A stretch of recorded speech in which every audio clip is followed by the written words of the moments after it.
Assalamualaikum warahmatullahi wabarakatuh. Bismillahirrahmanirrahim. Hamdan wa salaman wa ba'd. Hadirin hadirat yang dirahmati oleh Allah, kali ini saya akan membicarakan tentang Safa dan Marwah. Menurut data sejarah, bahwa kota pertama di bumi ini adalah Makkah Al-Mukarramah. Nabiullah Adam lah yang pertama kali menempati Makkah dan sekitarnya setelah terdampar dari India, terus ke Makkah, ke Arafah dan bergeser ke Mekah. Di sanalah Nabiullah Adam berdomisili sampai berkembang biak hingga menjadi sebuah komunitas masyarakat yang menempati Makkah dan sekitarnya. Begitu Nabiullah Adam wafat, kira-kira umurnya Nabi Adam itu sekitar 930 tahun. Begitu Nabiullah Adam wafat, otomatis meninggalkan keturunan, anak cucu, cicit, kurang lebih sekitar 40.000 orang.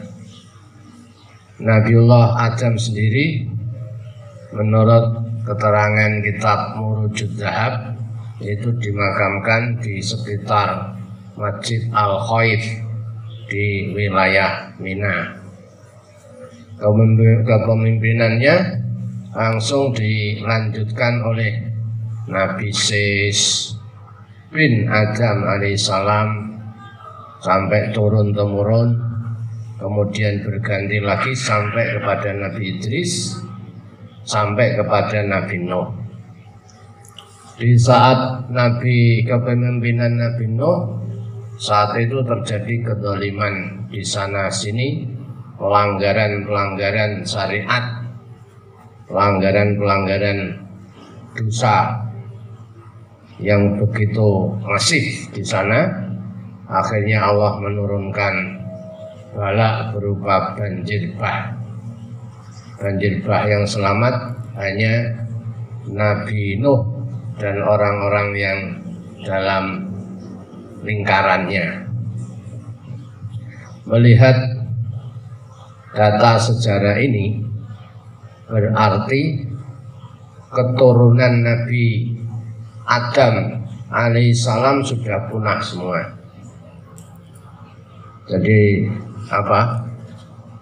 kalau kita mengatakan kita ini turunan Nabi Adam atau keturunan Nabi Nuh, melihat data sejarah, keturunannya Nabi Adam itu sudah habis ditelan banjir bandang. Kelihatannya lebih arjah pendapat yang mengatakan kita ini masuk keturunannya Nabi Nuh alaihissalam. Diadab oleh Allah Subhanahu wa ta'ala selama kira-kira 8 bulan banjir bandang. Habislah anak turun Adam. Yang diselamatkan menurut sebagian riwayat yaitu Nabi Nuh sendiri, 3 anak laki-lakinya, 3 menantu perempuannya, 40 orang laki-laki dan 40 orang perempuan, sekitar itu. Akhirnya rombongan inilah tidak sampai 100 ini yang melahirkan generasi manusia sampai sekarang dan seterusnya. Begitu kejadian banjir pada Nabi Nuh alaihissalam, otomatis Mekah dalam situasi kosong.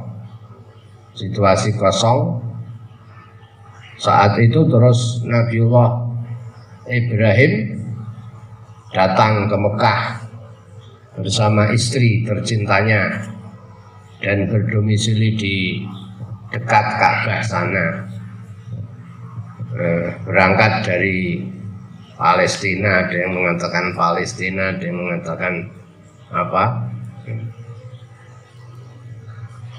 Sam.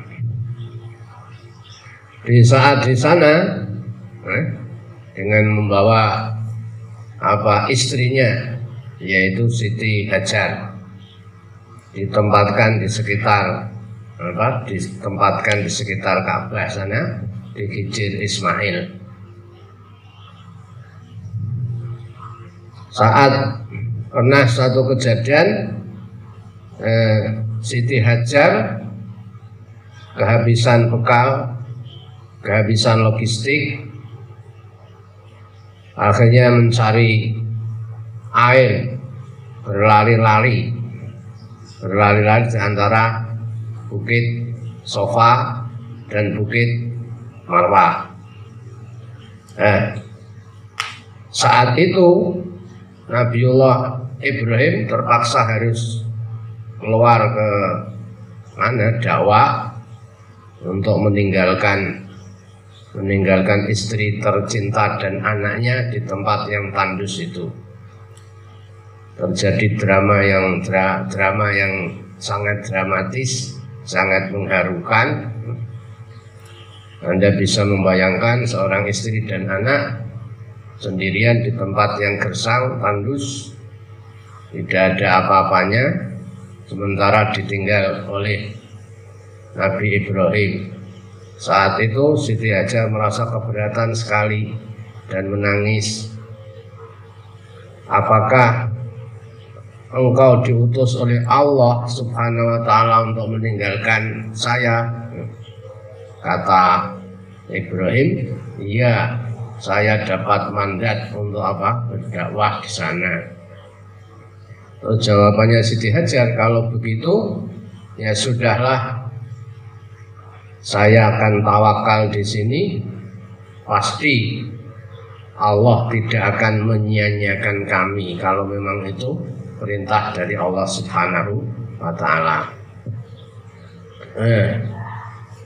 Siti Hajar dan Ismail berada di sana, kehabisan bekal dan logistik, lari mencari sumur, mencari air. Sana kemari sampai 7 kali, sehingga peristiwa itu diabadikan sebagai sa'i, lari-lari kecil antara Sofa dan Marwah. Susu Siti Hajar sudah kering, tidak mengeluarkan susu, terus perbekalan juga tidak ada.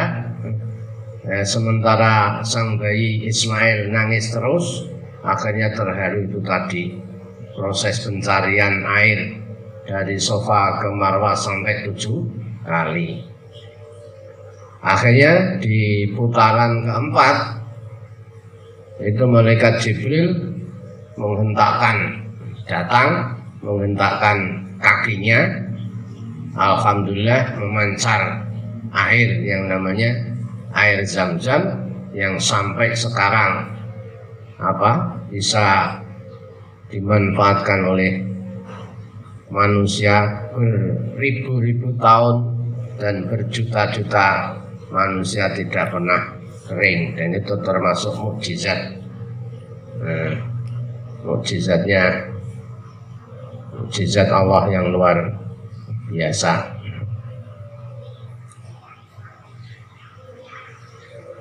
Terus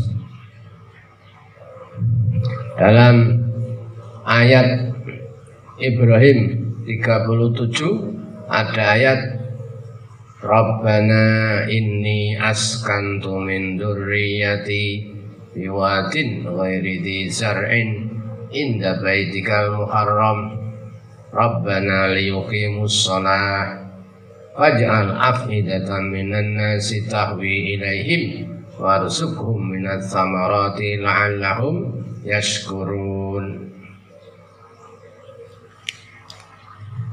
Ketika mau meninggalkan Hajar dan Ismail, Nabiullah Ibrahim berdoa, sudahlah, kamu sabar dan tawakal di sini.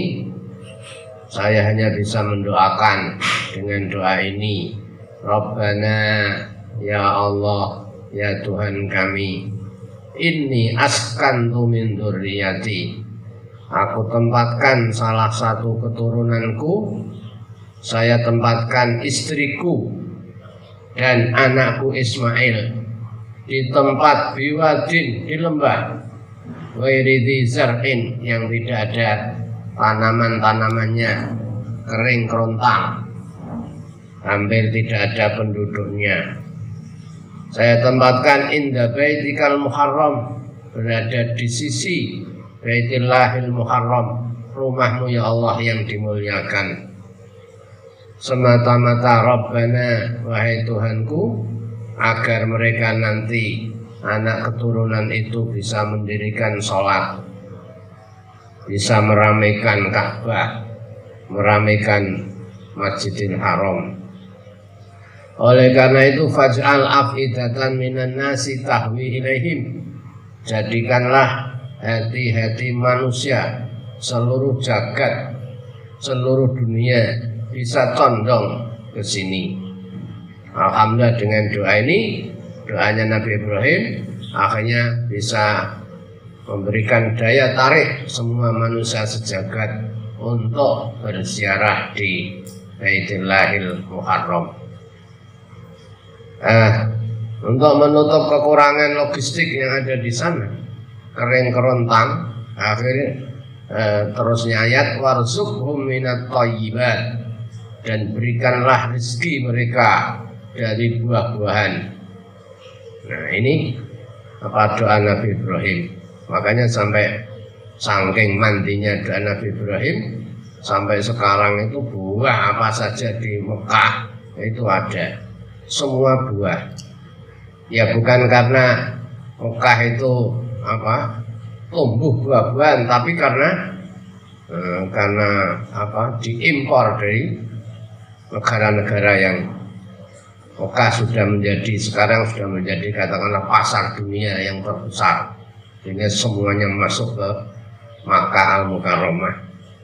Cari apa saja, buah apa saja, barang apa saja, ada semua di sana. Makanan apa saja ada semua. Hadirin rahimakumullah. Akhirnya rasa tenang, Siti Hajar bisa mendapatkan minuman dan makanan itu.